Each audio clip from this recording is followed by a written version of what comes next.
Welcome to Physics 211, the Watch It on Your Couch edition. So today we're going to kind of finish up talking about circuits and kind of review some of the strategies we've used and then look at a couple of circuits to analyze. So as a review, I guess, we have a couple different strategies or tools, or whatever you want to call them, for solving DC circuits with resistors and voltage sources.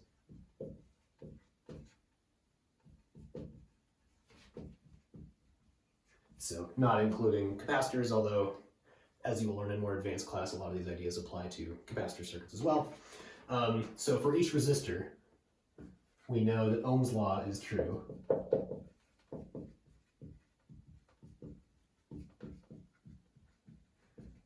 So for each resistor, the change in voltage across that resistor, so the voltage difference between the two ends, is equal to the current through that resistor times the resistance of that resistor.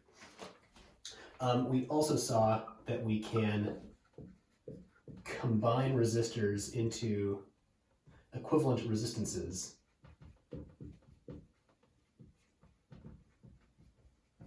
And that works for resistors in series or resistors in parallel, and we have different equations for those. I'm not going to rehash those. We've been over them a couple times. And finally, we can also use Kirchhoff's law, that is Kirchhoff's voltage law, or Kirchhoff's current law, that is the loop law and the junction law, respectively.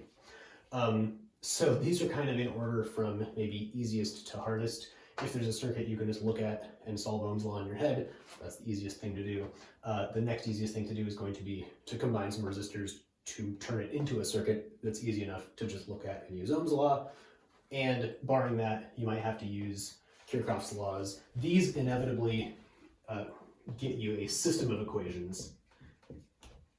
Usually, the way we do it in class, usually in terms of the different currents. You can also get it in terms of the voltages if you do things slightly differently.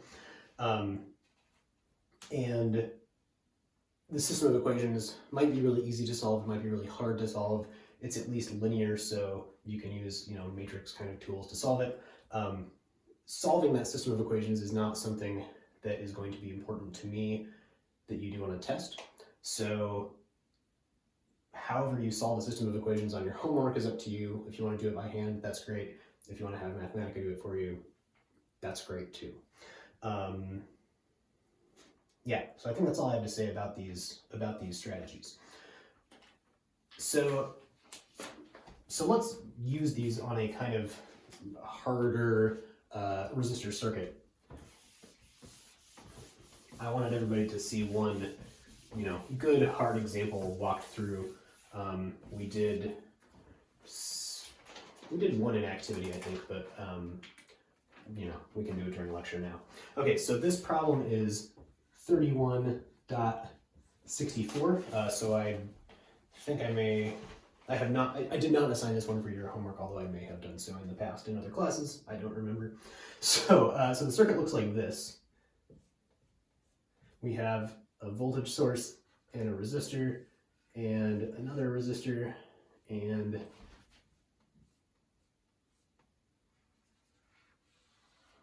another resistor. So I'll put some values on here. 12 volts, 4 ohms. I'm writing the units on here, even though usually I don't write the units on these diagrams, just, because we know what the units always are.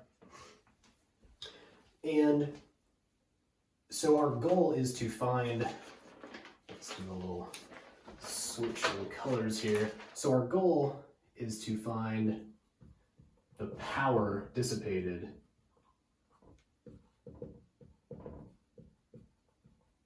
in the 2 ohm resistor. And we can deal with the power part later on. It will suffice for now to find either the voltage difference across this 2 ohm resistor or the current flowing through the 2 ohm resistor. Okay, so it turns out we've jumped to a hard problem in that we cannot simply use Ohm's law for this given what we know around it. We also cannot combine resistors in series or in parallel.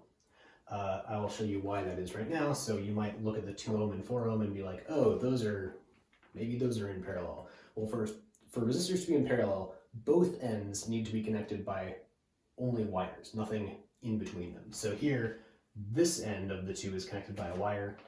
Okay, one down. The other end is not, right? This 15 volt voltage source is in the way. So we cannot combine resistors over here. We also cannot combine resistors over here for exactly the same reason. So the only way to solve this with the tools we know is using Kirchhoff's laws. So let's do that. Before we use the laws, we need to define the directions of our current. So remember, we can make educated guesses for what direction the current is flowing in, and if that educated guess is right or wrong, that's that's okay. That just changes our answer by a minus sign. I'm actually going to pause here so you guys can pause the video and try this on your own if you haven't already. I think this would be a good exercise. I will wait here while you're paused until you're ready to continue the video.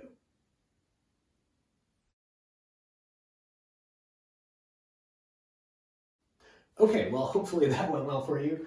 So let's define let me define the directions of current as I'm going to define them. So I'm going to call I1 this current through the 4 ohm resistor, and I'm going to just guess the directions of the other two. I'm not guessing now because I did this problem ahead of time, but when I did it, I did actually guess these, so I'm not bragging, I'm going to show you that it doesn't matter. Okay, so we have I1 going this way through this resistor and this battery. So remember, I1 actually goes, around this whole path. I3 goes down through this branch, and I2 goes around this way. Okay, so let's start with the voltage laws. So we can pick any loop in the circuit, going either clockwise or counterclockwise, starting at any point, add up all the delta V's for each component. They have to add up to 0. So I'm going to start in the lower left. I'm going to go clockwise around this circle. And note, I guess one other thing I should note, the way the voltage sources are drawn, the long side is always the positive side, and the short side is always the negative side. I'm going to put those on here. The book sometimes gives them to you, sometimes it doesn't. Me on tests and stuff, sometimes I give them to you, sometimes I don't. So that is something you should know, that this side will always be positive, the long side, this side will always be negative, the short side. Okay, so for this loop on the left, we start down here. Let me set down the paper so it's not so crinkly. So we start down here going clockwise. So from here to here, our delta V is plus 12 volts. So we're going from the minus side to the plus side. So we have a delta V of plus 12 volts. Going from here to here, we're going in the same direction as I1, which means our voltage must be decreasing, right? To get current to flow this way through the resistor, our voltage must be decreasing. So we have minus 4 ohms times I1, whatever I1 is. So we've gone from here to here to here to here, and now we're ready to finish the loop, the last bit of the loop, through this 2 ohm resistor. That is in the same direction as I3, which means it should also be a drop in the voltage, so that's going to be minus 2 ohms times I3. So remember, our Kirchhoff's voltage law is that the sum of our delta V's around the loop is equal to 0. So I have my 3 delta V's, and these added together is equal to 0. So this is our first equation. I'm going to rewrite it just without the units, just so it doesn't take up as much space. So that was 12 minus 4 I1 minus 2 I3 equals 0. Okay. We can then do the same thing for this loop around the right. I'm going to go through it a little quicker. I'm not going to write the units. So starting in the lower left and going up, now we are going in the opposite direction of I3, so our voltage must be increasing. So we have plus I3, I guess I should keep consistent here, plus my 2 ohms times I3. And then my 15 volts, I'm also going in the positive direction, so I have plus 15 volts. And then going in the direction of the current through the 4 ohm resistor, I get a decrease in voltage, so that's minus 4 times I2. This plus this plus this is also equal to 0. So that is my second equation. Note at this point, as we often do in these, we have 3 unknowns, right? I have 3 currents that we need to solve for, and I only have 2 equations, so I need 1 more equation. I can get that from Kirchhoff's current law, the junction law, which says that for any junction, the sum of the currents into that junction is equal to the sum of the currents out of that junction. So in this case, we can pick any place where the 3 currents come together, the bottom or the top, you will get the same equation. It does not matter. I'm just going to pick the top. So the current in is only I1, and the current out is I2 and I3. So this is equal to the sum of I2 and I3.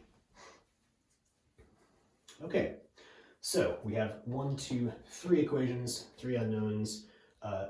The 3 of them came from different places, so they are linearly independent.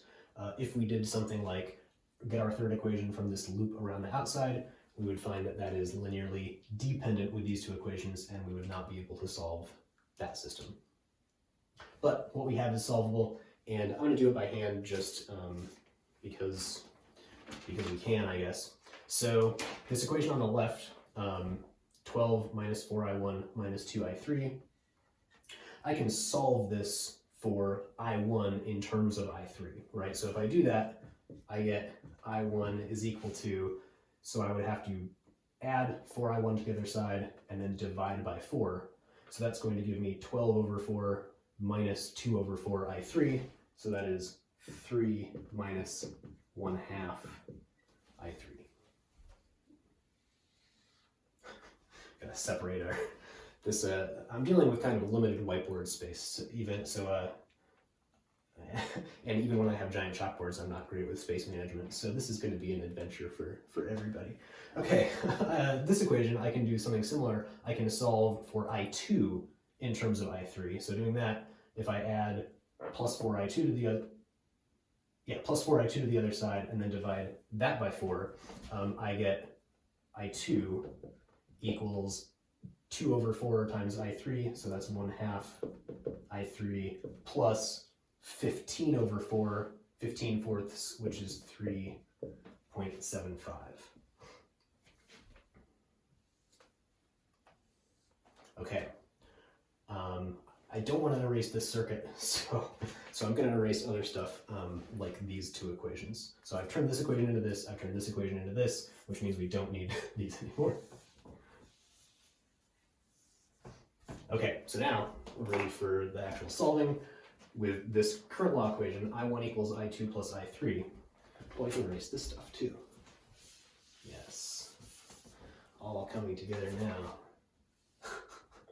We can do the following. So we have I1 equals I2 plus I3, and we know I1 in terms of I3, and we know I2 in terms of I3. So I did this knowing that we wanted to solve for I3 in the end, since we want the power in that resistor. So I, kind of had a strategy for how I solve this, because we don't actually care what I1 and I2 are.